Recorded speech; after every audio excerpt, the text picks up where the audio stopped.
Keinginan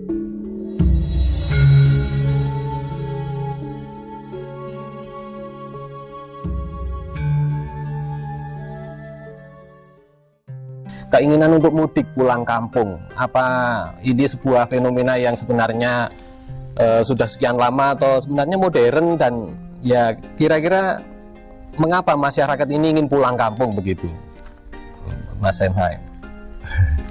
Jangan marah ya. Iya.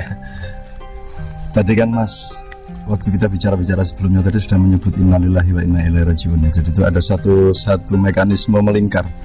Jadi dari Allah ke Allah itu perjalanan melingkar, tapi disebut kembali, maju tapi kembali, ke depan tapi kembali. Jadi dari Jakarta ke Jakarta, dari Jogja ke Jogja itu tidak bisa lurus tapi harus muter, baru sampai ke Jogja lagi. Dan itu gambarnya innalillah. Jadi orang itu maju kemana saja, dia pada akhirnya akan sampai kembali ke tempat semula.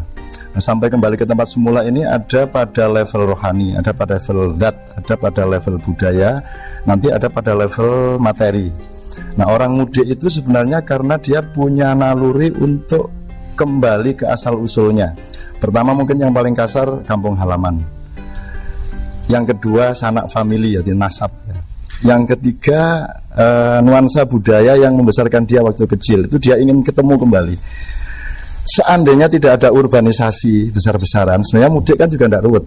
Yeah. Ini yang bikin ruwet ini kan karena ada proses panjang di mana negara ini uangnya menggumpal di suatu daerah, ya dah, memancing urbanisasi. Iya, terus kemudian dari seluruh wilayah ke Jakarta, karena uang di Jakarta sekitar 86% dari semua omset rupiah, maka semua pada ngejar Jakarta, sehingga ketika mudik menjadi masalah.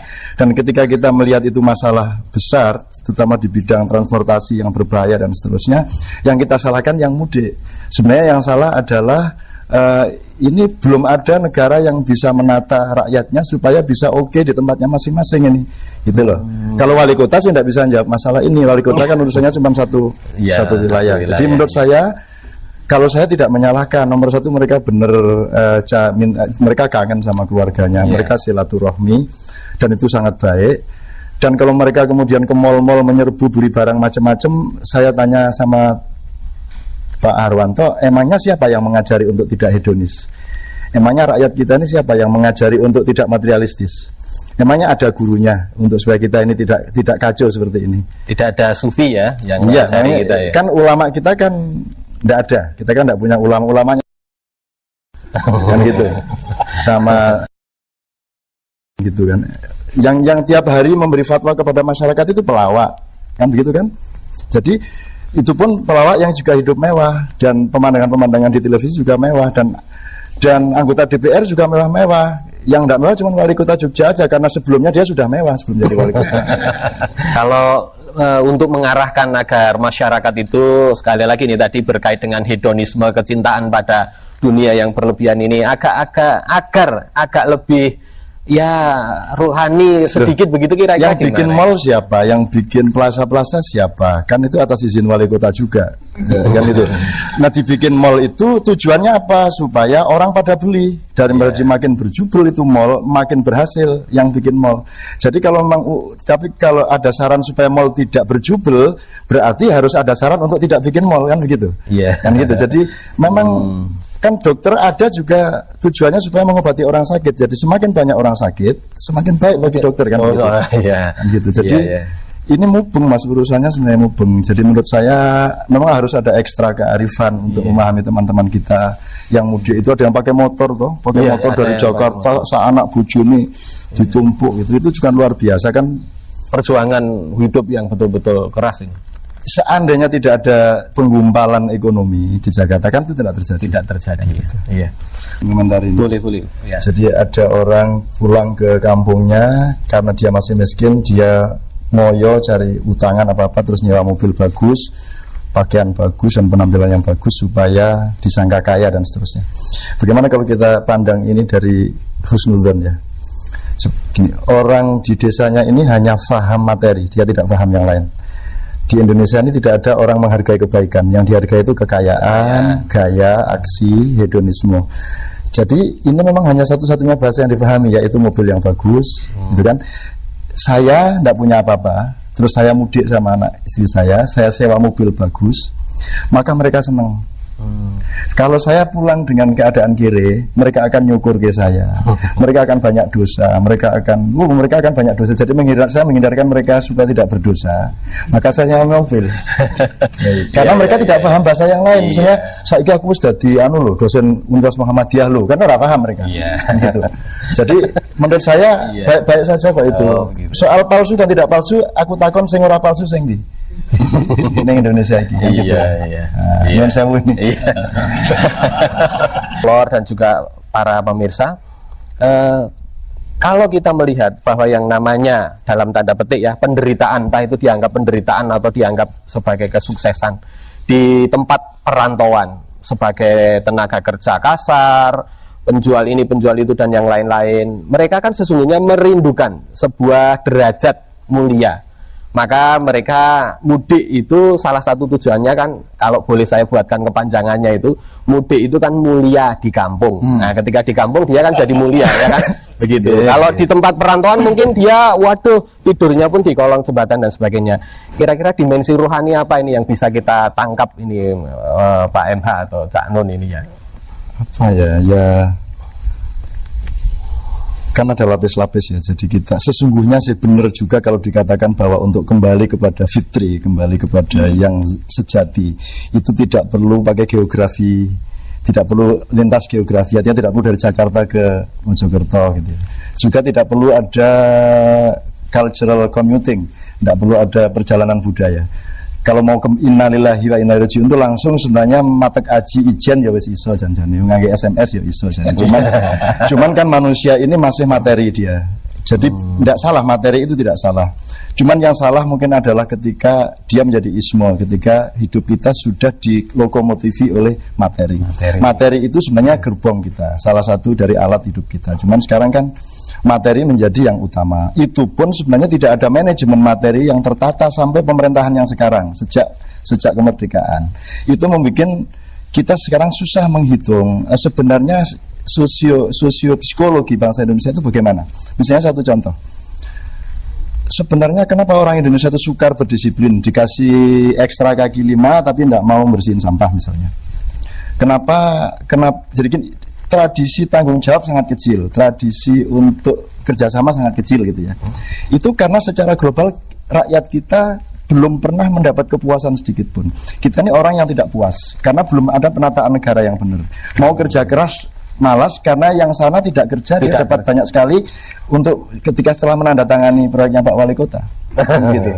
Jadi orang mau kerja keras di sini juga tidak mau lah. Gimana saya kerja keras, wong sana tidak ngapa-ngapain dapat duit banyak. Jadi terus nanti karena kita ini tidak ada penataan yang benar, tidak ada manajemen yang benar, maka akhirnya orang banyak nganggur.